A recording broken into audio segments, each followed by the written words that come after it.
something happened somewhere in time where we believed ourselves to be different from nature, different from the seed that contains the promise of a splendid blossom, different from the acorn that has everything within it to flourish into that magnificent oak tree, different from the water-dwelling nymph that magically emerges into an airborne dragonfly. Given the right conditions, the right soil, the right climate, the proper nourishment, they become fully expressed. We're no different. We're no different except that unlike the seed, unlike that acorn, unlike that nymph, we have resistance. We come in with ancestral resistance, resistance to who we are and how to naturally thrive, and resistance to simply being. We take on that resistance and make it our own, and instead of naturally being who we are and allowing ourselves to expand and unfurl with each moment, each phase, we try too hard. We try and make thriving happen. We effort. We apply force because we think we can do it better. So why do we try so hard? Perhaps in an effort to compensate for feelings of inadequacy, unworthiness, doubt. Perhaps because we overthink it, or rather think it in the first place. Perhaps we've fallen under the spell of more gets you more. Can you imagine the acorn taking on a delusional story about not being worthy to become that oak tree? And so from that place it efforts and strives and dreams. Or does it simply know it's an acorn, and as such it contains within its field all the components for the promise of that oak tree? Does it simply allow itself to germinate and mature? Does the grass try to grow, or does it just grow? Now, if the conditions aren't optimal, these natural processes might be impeded, but this is much less about suboptimal conditions and much more about what we do that creates resistance.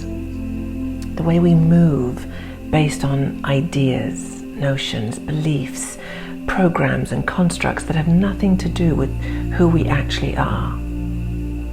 Imagine the acorn holding on to so many patterns, and in that holding on, it locks up its precious energy and power that could otherwise be directed towards the very natural process of growth and expansion.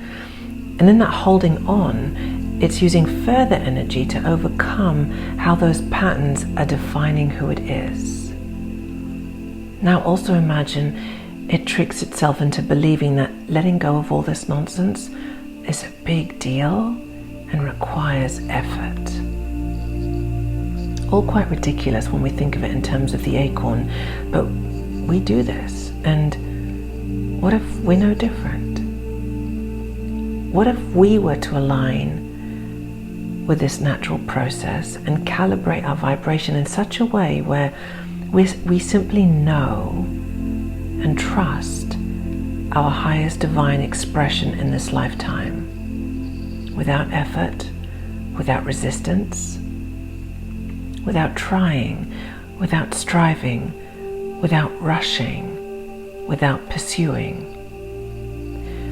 When we open up into higher dimensions, it starts to become obvious when we're carrying those patterns in our energy field. The patterns and assumptions that get in the way become really obvious, and it's a beautiful gift to be able to see them. We might still be striving in our work, trying to figure something out. We might be trying to force something with our children, our paths, our relationships. We might even have tricked ourselves into thinking we're on a spiritual path and we're somehow beyond all that making it happen nonsense, that we're no longer operating within a third dimensional framework because we said so.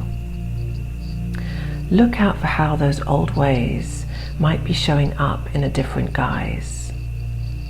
The voice of ego might like us to overlook this aspect and may try to fool us into thinking that we are more evolved and awake, and so it doesn't apply to us somehow.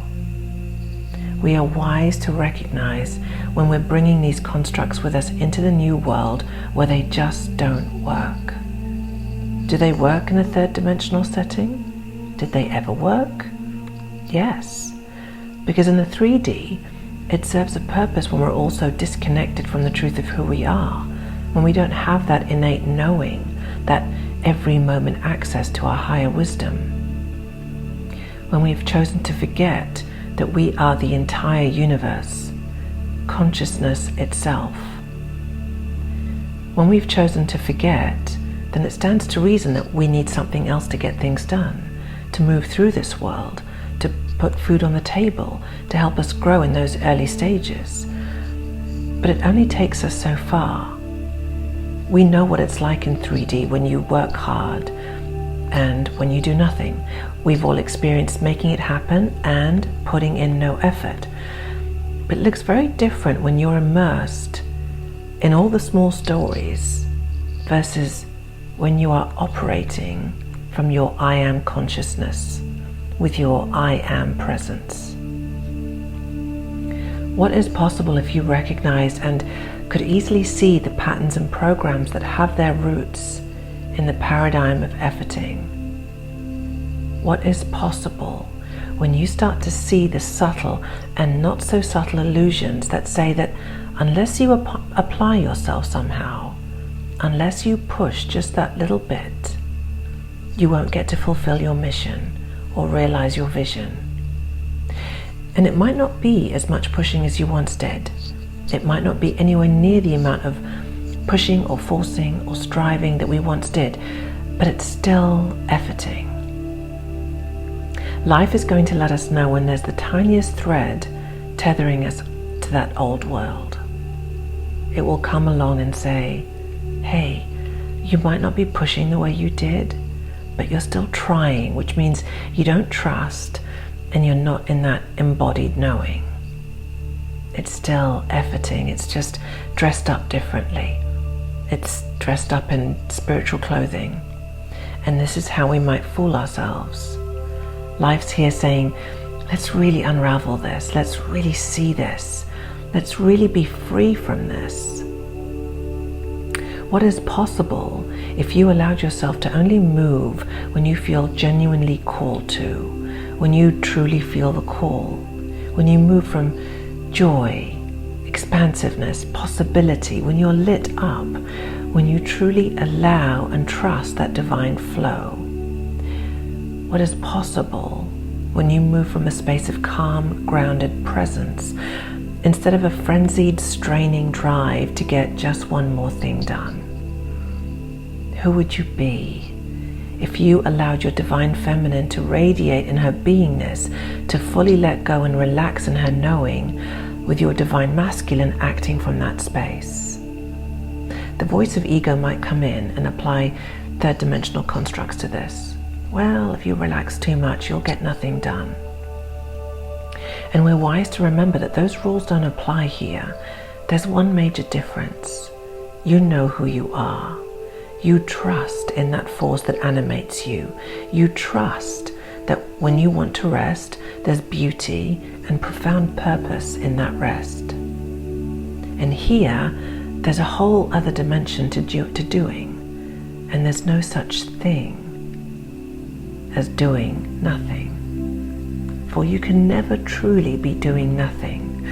Your body and being is always rewiring, regenerating, renewing, recreating every single moment. The whole fear around doing nothing is just another construct designed to keep us moving and striving for more. There are layers of illusions to this, and the wonderful thing is that once you unravel one, you start to observe another, and on it goes. When we choose to live in our new world, to embody our new world, we are wise to be prepared to see when we're still carrying illusions of the old. We're wise to remember that we can't have a foot in both worlds. Because how much of our energy is there locked up in that little thread? And therefore, how much power will it unlock? Picture someone who has 1,000 ropes tying them to the shore, and now picture them with one rope. Yes, it's much easier to unravel that one rope and set off. The point is they're still tied to that shore regardless. We can fool ourselves into thinking there's only 1 or 2 ropes, but we're still tied to the shore. The good news, and it's really only good news, it's easy to see your way through that and set yourself completely free. Yes, it's progress. Yes, we're evolving and awakening every single day. Yes, it's a journey. Yes, every single step is meaningful. And we want to be uncovering how we're still allowing ourselves to be tied to the shore when we really are here to experience the vastness of who we are through the vast ocean of life. So just take a moment and notice where you might be applying even just a little bit of force. Where are you trying?